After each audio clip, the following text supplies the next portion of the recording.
Hello and welcome back. So today we have another £250 worth of 50p to have a hunt through, looking for the commemoratives, the ones with more than face value, ideally some ones we want for the book, but as you can tell, we're still up at Chard's Coin and Bullion Dealers. We've got special guests today. So hi, I'm Adam. I'm the sales and marketing manager here at Chard's, and we invited Christopher up because, as you can see from some of the other videos, I guess, that may or may not have come out yet. If not, look forward to them.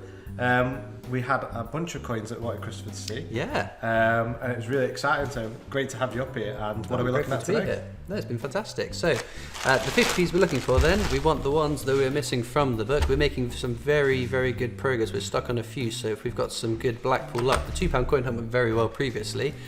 We don't need Kew Gardens though. Luckily for you, we're not after one of them, so I don't need you to find me one of them, although I wouldn't complain if another one did appear. We're missing 4 Olympics. That's Olympic football, which is the scarcest Olympic, the one that we would really like to tick off. Olympic pentathlon, rowing, and weightlifting. We've got all the other ones up to and inclusive of, if I get my fingers on the page, Diversity Built Britain. So, without further ado, let's get into these coins and see what we find. And I get to keep the Kew Gardens, is that right? Maybe. So, first bag, I'll show you what it is we're looking for.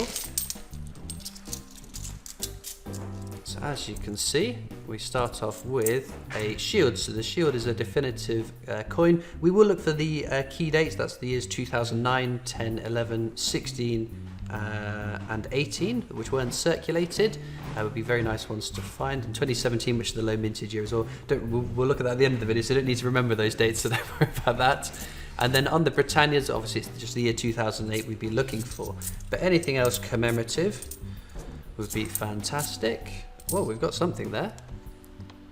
We've got ourselves a jersey. So jersey coins you're not supposed to find in mainland UK change, but they're always welcome in my hunts because they're always a little bit more than face value. This is 1998. I don't think that's a particularly scarce date, but I found something at least, which is good going. Hold that off to the side, definitely a keeper. So how long is it you've been at Chard's for? So I've only been with the business actually for a good few months now. I'm actually close friends with one of the family members of the business. So for those that don't know, Chard's is actually a family-run golden bullion dealer, which has been up here for 57 years and local to Blackpool, based in Blackpool. But we do ship out and deliver worldwide. Wow. And we've got some customers from quite literally all over the shop. So yeah, it's fantastic and. We absolutely love what we do. That's great. Do you want scissors for your bags or they're normally got a little tear in, haven't they? Yeah. They normally have. Sometimes they're a little bit tricky to get into. So this will be fun because I've never held a bag of 50 pences before. So yeah, you're a little bit on the opposite end of the spectrum with the bullion and the higher value sort of stuff, but there we go. You never know, we might get some very good luck. I always notice you managed to keep these in your hands, which is a testament to your skill with the coins, much better than mine. So if I remember correctly, we keep the shields. Yeah, keep the shields off to the side separate, just makes it easier to have a look at through them at the end. But no.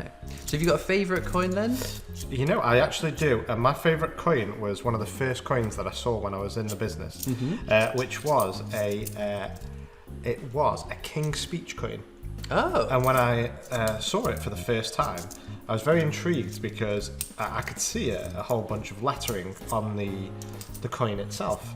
And I was really confused and saying, well, what is that lettering? How can I read it? And I looked at it through a glass, and it was actually the full King's Speech. Oh, wow. But it was such small font that you could quite literally only see it via the glass. Wow. And it was really, really impressive to me that it was so intricate and detailed. And I just couldn't believe that this was, able to be engraved on a coin. Yeah. So it was the only one that struck with me. I mean, I do love the dinosaurs and everything like that because, I am a little bit of a child at heart. Well, we've got something, diversity. Obviously now the mintage figures are out. We know this is a very, very common coin, but it's a cool design. Very nice quality as well, that one. Yeah, they're fairly new, aren't they? So that it hasn't been beaten up as many of these coins would be, but You never know what's on turn. I had some luck on my channel with the dinosaurs fairly recently. I found a Megalosaurus, which obviously shouldn't be in circulation. I almost had to be scraped off the ceiling. I was so excited to find that, but I imagine. Lovely stuff. Well, I imagine it could have even been one of your viewers that's possibly bought one and popped in circulation. I'm fairly sure my viewers wouldn't be circulating their collections, or yeah. You have no idea how those things make their way into circulation. People that don't understand what they are, we give them not interested in coins, maybe. But anyway, so if you could commemorate anything on coins, I always like asking this question. Oh, we've got Battle of Hastings there. 1066. So it's a little bit more than face value, the Battle of Hastings, a popular coin. The other thing that's worth noting on the Battle of Hastings, in 2019, to celebrate 50 years of the 50p, there was a 50 years of the 50p set that came out, funnily enough. And so this was a coin that was reissued amongst other commemoratives. So we'll flip it around and see. No, sadly, this is just the 2016 one, but it's still a very nice coin. There we go. And I did notice, spoiler alert, that the next one is also something, and it is a diversity built Britain. Ah, another diversity. There we go. They're getting out and about with the high mintages that they were. So this also does feel like, if we're having a competition, this is 2-1 to me. Is that? Yes, I think so. Not that I'm competitive at all.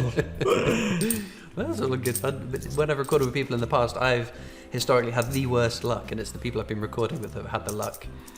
We've got a lot of shields in this bag. Yeah. So we'll keep them offside and check for those scarce non-circulating years, because you never know what could turn up. And the fun of it is that you don't know these could easily turn up in your change. And obviously now we are getting back to some semblance of normality, finding change in our pockets and purchases and things. Always worth keeping an eye out though. So are there any upcoming coin sets you're excited about? We've talked previously about the Tudor beasts, which I'm quite excited about. I think there'll be a lot of interest in the Tudor beasts as well. I think it'll be a very, very popular coin set and range of coins. I think the next one for us to be excited about will be the 2022 Proof Sovereigns. And potentially bullion sovereigns, which will actually have a new design on for the first time in a while, which will be quite interesting. It's exciting times, isn't it? It's always exciting with new coins. It's not knowing what they are when they come out, and then having a look and seeing what they are, and then when you get them in stock, you get to see them in person. Yes, and a lot of our team, we do often get quite excited on delivery days. Yeah. And we run down and have a look. Or sometimes when we get a big buy-in from a customer's collection that they've sold to us, and there's something that one of us haven't seen before or anything like that. So it looks like we've got another commemorative here. There we go. And I haven't got a clue what it is. It's public libraries, so it's another fairly common one. But again, it's nice to get the variety in the hunt, different coins. Unfortunately, my knowledge actually only really comes from your videos. I see. So you're my teacher in this one, so if I get anything wrong, I'm afraid it's my fault. It's entirely your fault. And there we go, another 1066 Battle of Hastings. Battle of Hastings, cool. But it looks like 2016, so we're not quite so we'll check lucky. the obverse firstly though. Just there we go. Clicked up the wrong one. Will it have a different date on the obverse? So it'll be dual dated. The date will be on the obverse for the 2019. Sadly though, this one is not. This one looks a bit beaten up, so that looks like it's been circulating since 2016. So. And last but not least, there we go. And I've lost the score already, but I certainly feel like I'm winning. Exactly. It's the joy of the hunt and finding things. So I was asking before we get really interrupted by some nice finds. If you could commemorate something on coins, given unlimited, you could pick whatever you want. What would you pick to commemorate on a coin? Now that is a very, very big question, isn't it? Yeah. You know what? I think I would actually pay tribute to a British author. Terry Pratchett died a couple of years back. Oh, yeah. And I think that some sort of Discworld-based coins to commemorate his life would be fantastic, because he lived with Alzheimer's, and I think that to continue writing the way in which he did whilst living with Alzheimer's was a fantastic achievement, and I think his books have brought so much joy to so many people. I think it'd be a really good one. My favourite one is one called Going Postal. Oh yeah, I think you recommended that when we were at the coins show in London. I would recommend it to any people that are interested in collecting or anything like that, because it is based on a collector, or there's collectors in there, and it's a very, very nice representation of collectors. There we go. That's a great idea. It's always interesting to see what people would commemorate given the unlimited scope. It's a question I get asked more than ever. But I imagine so.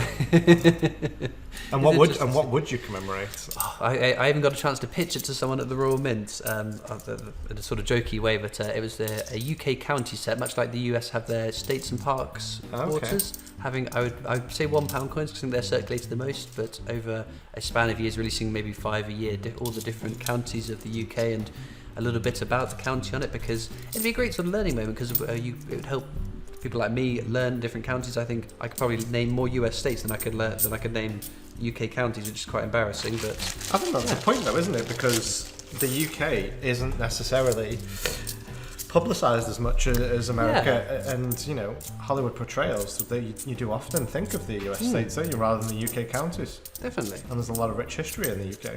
Yeah, because what county are we in Blackpool? Showing how Lancashire. Oh, okay, Lancashire. So what would be on the Lancashire county coin? There's Paddington, the cathedral there. Very common. You're asking the wrong person, so I'm not from Lancashire. However, I would say we'd potentially have things on there, such as the Blackpool Tower. Yeah. That's, you know, people come from miles and miles to come up here and have a look at the illuminations and everything like that. So. One of the roses, maybe? I forget which. Oh, I'm going to get people upset in the comments. It's the Lancashire and Yorkshire roses, isn't it? I believe, if my history serves me correct, but... There you go. I'm looking away for support because you've got me there as well. There's dictionary, again, very common. There we go. And I feel like the score is evening up here, so we do need a good bag. So but you've had two Battle of Hastings. They're the only ones we've had over face value, so that's points in your favour. Well, I think we'll have a Kew Gardens here. Really? Has that ever happened? One's been called and then found. Well, if that's how it works, I would be more than happy with that. So I wouldn't grumble at Kew Gardens. I have a book missing one. That, to me, looks like a Peter Rabbit. It is a 2017 Peter Rabbit. So yeah, pretty common, the 2017 set, but the nice designs. And I think the 2017 set, or the Beatrix Potter sets and the Paddingtons have done real benefits to coin collecting, getting sort of younger people interested in coins, because it's those childhood characters that pique their interest. And they're the people that then go on to, in my experience, you start with the circulating coins, then you buy your bunks, then you buy your silver proofs, and then it's and it looks an like endless warren of Peter Rabbit is very keen to be in this bag. Yeah, because there's two. Well, there we go. A couple of 2017s is always good. No Benjamin Bunnies yet, surprisingly. The Benjamin Bunnies we tend to find by the absolute truckload. Right, pop these off out of the way. Have a look. Did you keep an eye out in your change yourself then? Have you found anything yourself? You know, I am probably the worst person for this because I try and operate a completely cashless life. See. So there's only a couple of things that I ever need cash for, and I always try and draw out the exact amount just to avoid. I even carry now, rather than a wallet, I carry just a card wallet. Oh, I see. Well, there we go. Ask and you shall receive. I should have asked for Kew Gardens. There's a Benjamin Bunny. The first of many, I'm sure. The most common commemorative circulating 50p, 25 million Benjamin Bunnies out there. My Benjamin Bunnies I sign and release back into the wild for people to find. So if you find a Benjamin Bunny with scribblings on, it could have come from me. I really have started to appreciate the dexterity and the skill involved in this, especially to do it for the camera, because I must admit, when I watch through the videos, I think, well, that looks quite easy. Maybe we should do something similar here at Chards, but I don't think it'll be me that does it, I'm afraid. Let's just practice, and I'm sure the viewers will appreciate this. This is the first time you're doing it. It is tricky. Even when I started out, it was hard to do. And it looks like we're going to have... Got a bust. Not such a good one. Last but not least, the case of the Diddleys. And we were talking earlier before we started recording about a sponsored cycle that you're going to be doing. Do you want to make mention of that? Yeah, so unfortunately, somebody volunteered me, or I volunteered myself, and I'll actually be cycling from Hull, which is the opposite coast to where we are right now, back to Blackpool, back to the office in a day, which is 151 miles. And to put that into perspective, the longest day that I've ever cycled was actually 91 miles. Yeah. And it was a couple of years ago when I cycled from John O'Groats to Land's End. Oh, wow. And I did that for a really great charity, the Make-A-Wish Foundation. Well, this time round, I'm actually going to be doing it for a voted for by our staff charity up here called Amazing Grays.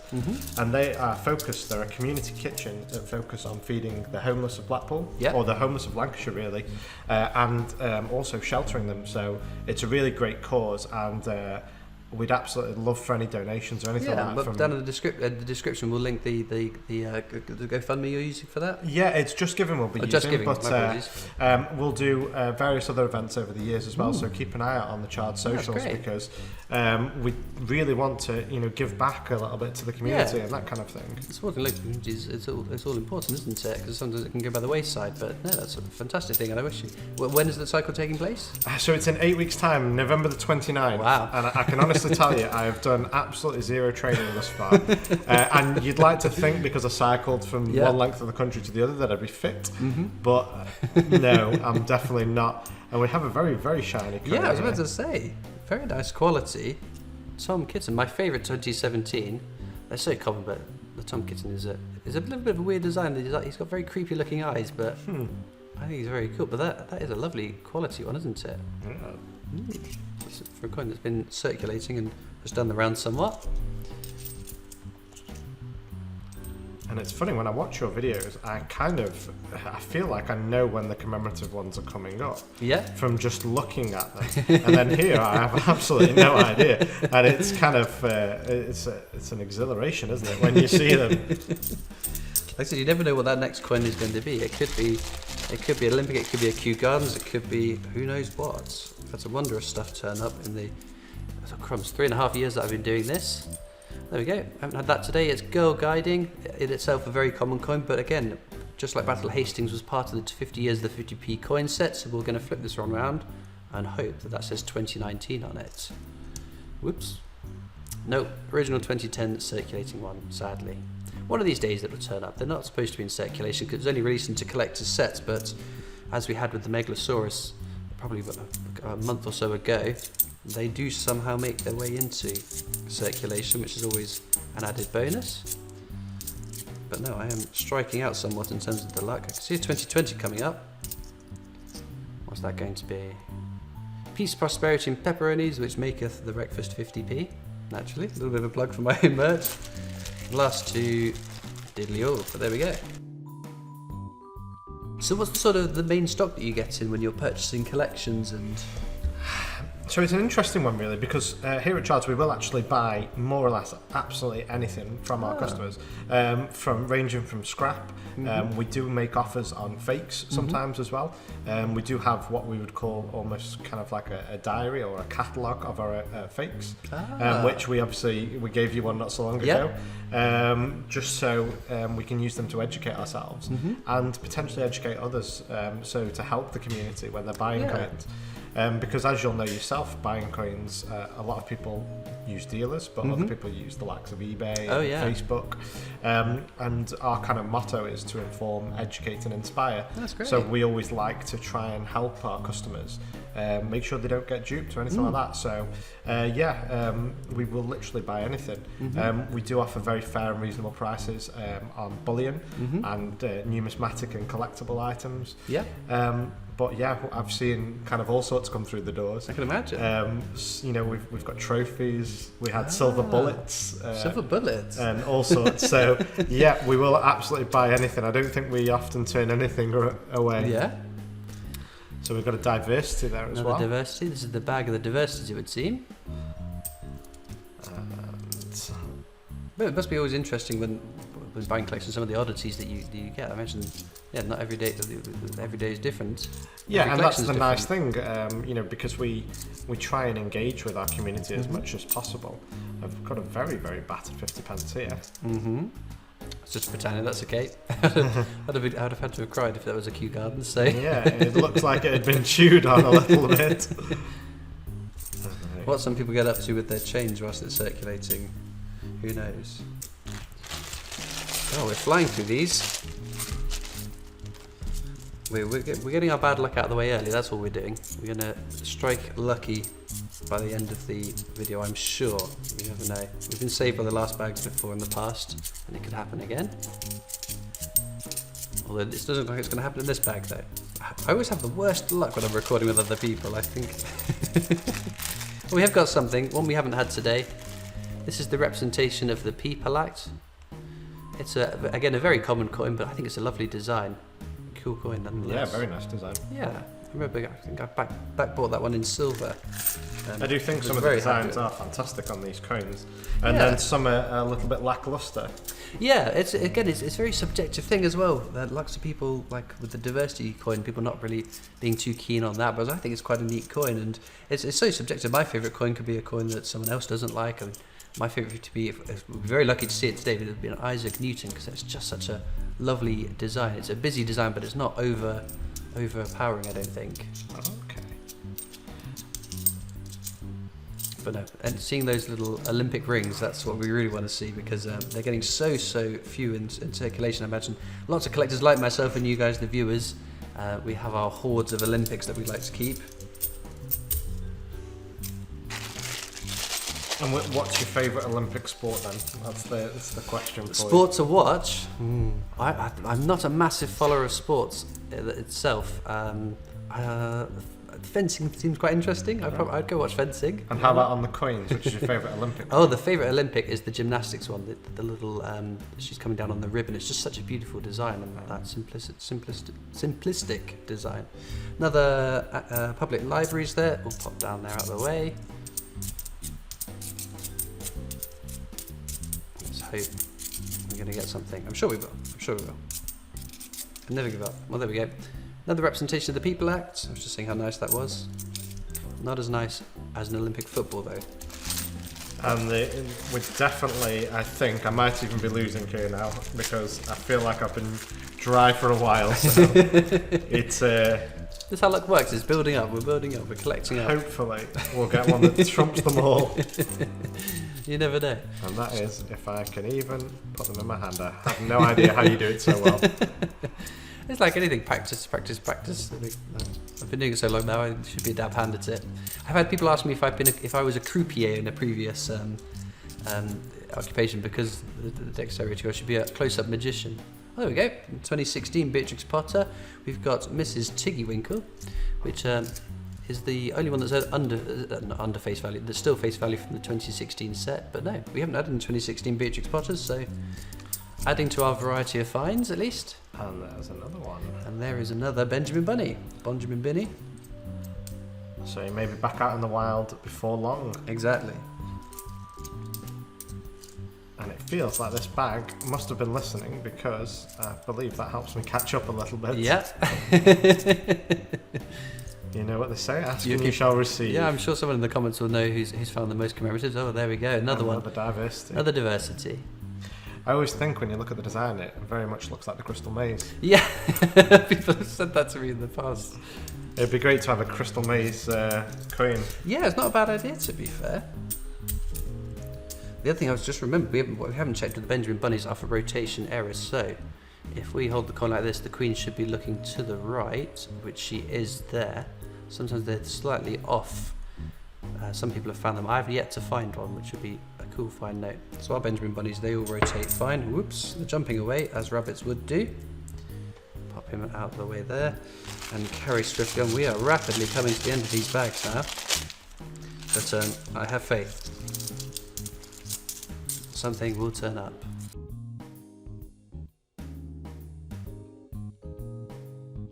Not in that bag though. Yeah, indeed, another diddly, as it were. Yeah. It is quite mesmerising to watch you handle the coins in person. I must admit, it's like watching Lawrence, our owner, do the same thing with sovereigns and and the like, because he's so rapid with them. Yeah. She was saying he's got lots of experience in coin collecting. 57 years. Wow. It's absolutely incredible. An encyclopedia of coin knowledge. We've got ourselves another dictionary there. We'll pop that when I can spot it with the other one we had. There we go. But I guess there's so much to learn in coin collecting, and to have that length and experience and time of doing it must be really beneficial to the company. And yeah, you know what, it's absolutely fantastic. And the one thing that really sells for us as a business is the fact that Lawrence has been doing it for such a long time, and he's such an honest and high integrity individual that he very much cares about the customer base that we have. It's very refreshing to see, and you don't often get it. I mean, you'll know yourself, having worked in large corporations, you don't often get face to face with your directors, and you don't often get face to face with directors that are so humble. And I guess especially with the sort of the high value stuff, and it is, I can imagine it's something that would attract counterfeiters anyway. So to have that wall of defence between the con artists and your clients would be really beneficial. There we go. There's another 2017 Beatrix Potter we've not had. Jeremy Fisher. We must be closing on the whole set. I think we have got it, haven't we? Yeah, all 4. Peter Rabbit, Tom Kitten, Jeremy Fisher, Benjamin Bunny. There we go. We started our new collection. Exactly. To be fair, I think those 2017 Beatrix Potters are the start of many of people's collections because of how many were made and the excitement about when they came out. So yeah, a very maybe not you wouldn't describe it as a scarce coin set, but definitely a coin set that's popular with people. Because you sell the new coins as they come out as well, don't you? Oh, there we go. There's diversity. We do indeed. We not only sell new release products, but we do have a range of historic products, products from all over the world, all sorts of things like that, graded sovereigns, dated things. Yeah, I mean, I'm probably not the best person to talk to about it, because I'm fairly new into the industry. But from what I've learned so far, we've got some stuff in here that collectors would absolutely kind of love to see. And that's why we always try and take absolutely fantastic professional photographs of everything. It's why I'm very keen to always get a video out. So we do a 2-minute short called Charts Check It Out. And that's when you get the new coins in. Yeah, and that is every new release that we get in. As soon as we get it in, we get the video as quickly out there as possible. Because we want people to be able to see things that they might not necessarily get a hand on. Like earlier on, I think you saw some one-outs. I did. I was very lucky. You've seen the video previously come out that I got to look at some very, very nice coins that I otherwise wouldn't have had be able to get my hands in. So it was a pleasure to have a look at them. Not everybody has a spare £1,500 lying around just to buy themselves a gold coin. Definitely not myself, unfortunately. Well then, all of a sudden, we are on to the last bag of the hunt. We'll see if we can get ourselves some Olympics or anything. But for those of you that watch this far in the video, you might be interested. I have a Discord server. The link is down in the description to come and join that. You can catch me on Facebook, Instagram, Twitter, TikTok, and there's also links to Shards as well, to head over to their YouTube channel. You're on TikTok, weren't you? Yeah. Having fun on that? One of my team, John, is absolutely in love with TikTok these days. So he's been making some fun videos and very good music choices. I've noticed he's always picking the right audio track. So there we go. We're now on TikTok, Instagram, Facebook, and we are on YouTube, of course. And yeah, it's been great fun, actually. Fantastic. My first coin hunt. I feel like maybe we'll call it even. We'll call it even. I think it's generous of you. I'm gonna have a look at the coins off to the side though to check for any key dates. Firstly, we've had a look through the coins off to the side. Unfortunately, in an almost unprecedented situation, we didn't find any key dates, sadly. But there we go. That's the way that it happens sometimes. A couple of nice finds though. The Jersey and the Battle of Hastings I would pick as my star finds, but I'm sure you'll let me know down in the comments which is your favourite coin from today's hunt, and should be sure to head over to Shards and have a look at their YouTube channel as well. And thank you for joining me on the coin hunt. Thank you very much for allowing me on. I fumbled my way around some coins, but I'm sure your viewers will comment. I'm sure they'll be understanding and reasonable people that they normally are. Please go easy on me. Well, as ever, all that leaves me to do is thank you all so much for watching. I hope you've enjoyed, and I'll see you next time for more coins. Bye.